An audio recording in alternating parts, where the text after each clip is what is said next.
The kids of 2023 are growing up in a completely different world than their millennial counterparts. Yeah. As things evolve, so does the way students are taught, and that means classrooms look a lot different than they did even 20 years ago. Things started to change from the 19s itself, and it almost got replaced in the 20s. And the twist is, in this 2020s era, everything got replaced again. Yeah, you heard it right. Technology advancements play a major role in shaping the future of the world. But still, those small happinesses when we were young, like playing dodgeballs, writing on boards using chalk, homemade lunch in a metal box, are unforgettable.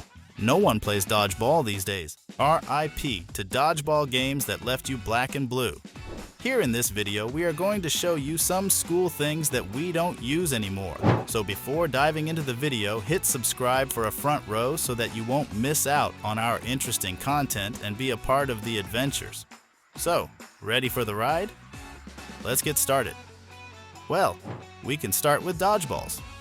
Of course, they are mainly known for their capability of stress relief, and that comes along with slamming a ball at your classmates' faces during gym period. Well, today, we won't hear about many students playing this aggressive game during their games period. And the thing is, so many schools banned it because it does not support a positive school climate. Yeah, they say it that way. Metal lunchboxes.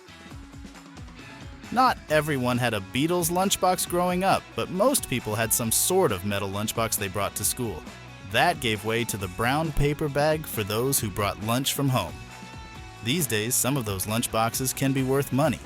What about hard plastic lunchboxes? Showing off your new lunchbox was one of the best parts of the first day of school. Kids today still have them, of course, but they're just softer.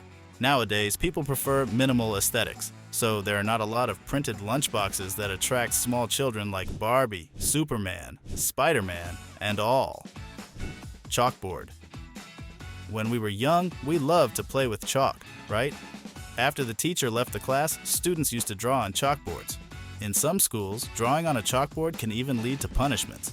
Now chalkboards have been replaced by whiteboards and, in some schools, smartboards to help incorporate technology into teaching.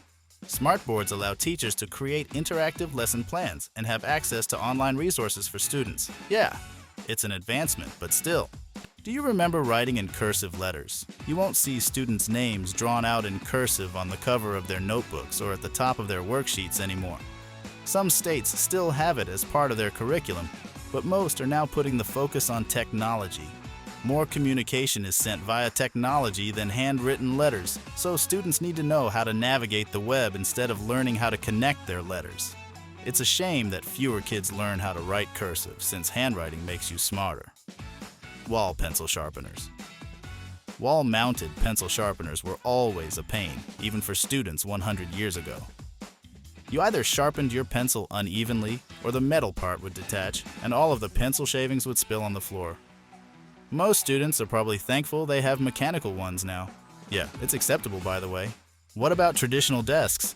Just a few years ago, most students all had identical desks with a tan top and a ridge to hold their pencil. Now, more and more schools are starting to incorporate different types of seating arrangements for their students to enhance learning. Some schools have standing desks and others are using tables. I hate to mention this, but compasses and protractors. Well, geometry was a pain when you had to draw a circle. Even though you had a compass and a protractor, that compass could get wild and tear up your paper in a hurry if you weren't careful. Sentimental for the school days? Thank an old teacher for the math lessons you actually use in real life. But nowadays, the curriculum mainly focuses on trigonometry, right? I hate maths. Then comes projectors with plastic sheets. To display math problems or vocabulary words in a large font on the board, teachers would use projectors and clear sheets of plastic that could easily be cleaned between lessons.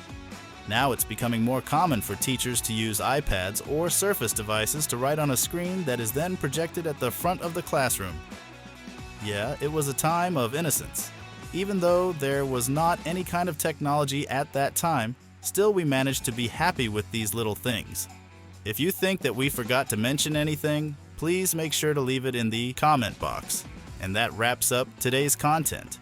If you enjoyed this video, make sure to give it a thumbs up and also make sure to subscribe and turn on all notifications so that you won't miss out on our future contents.